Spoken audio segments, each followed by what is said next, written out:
அனைவருக்கும் வணக்கம்.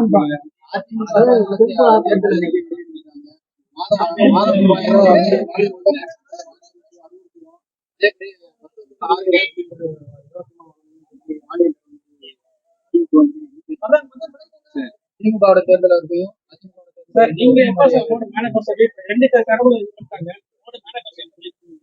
ஒவ்வொரு கட்சியும் அரசியல் கட்சிகள் தேர்தலை முன்னிட்டு அவரவர்களுடைய எண்ணங்களை பிரதிபலிக்கின்ற வகையில்தான் தேர்தல் அதை நடைமுறைப்படுத்துகிறது எவரவர் நடைமுறைப்படுத்துகிறார் என்பதை பொறுத்து தான் பார்க்கும்.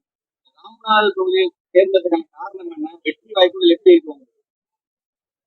ஏற்கனவே நேற்று ஒரு நல்ல விளக்கத்தை கொடுத்திருந்தேன். ராமநாதபுரம் தொகுதி ராஜா சேதி மன்னனுடைய ஆட்சிக்கு உட்பட்டது.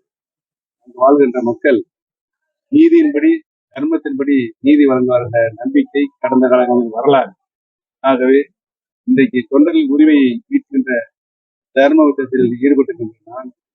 நீதி கேட்டுதான் அந்த நீதிக்கு உரிய தீர்ப்பை வழங்குகின்ற மக்கள் ராமநாத மக்கள் என்பது எண்ணித்தான் அந்த தேர்தல் அதிமுக வெளியிட்டிருக்கக்கூடிய அந்த தேர்தல் அறிக்கை பாத்தீங்கன்னா பாஜக எதிரான நிறைய தேர்தல் அறிக்கை கடந்த முறை கொடுத்து வச்சிருக்காங்க. இது நிலைப்பாடு எப்படி பாக்குறீங்க? அவங்ககிட்ட தான் கேட்கலாம்.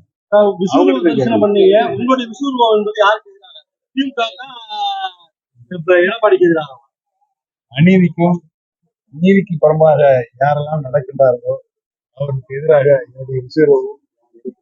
நீங்க அதிமுக கட்சியை சின்னத்தி டிரைவ் பண்ணி சொல்லிட்டு நிறைய பேர் வந்திருக்காங்க. தேர்தலுக்கு பின்னாடி தொடருமா கட்சியையும்? நேற்று அதற்குரிய வழக்கத்தை நான் சந்திக்கிறேன். சட்டபூர்வமான நடவடிக்கையை எடுக்கப்பட்டு அந்த வழக்கு இன்றைக்கும் நிலுவையில் இருக்கிறது. தொடர்ந்து அந்த வழக்கை நடத்தி நாங்கள் தான் வெற்றி பெறுவோம். இல்ல வர பின்னாடி இருக்கு எப்படிலாம் பாக்குறீங்க? வருகின்ற தீர்ப்பு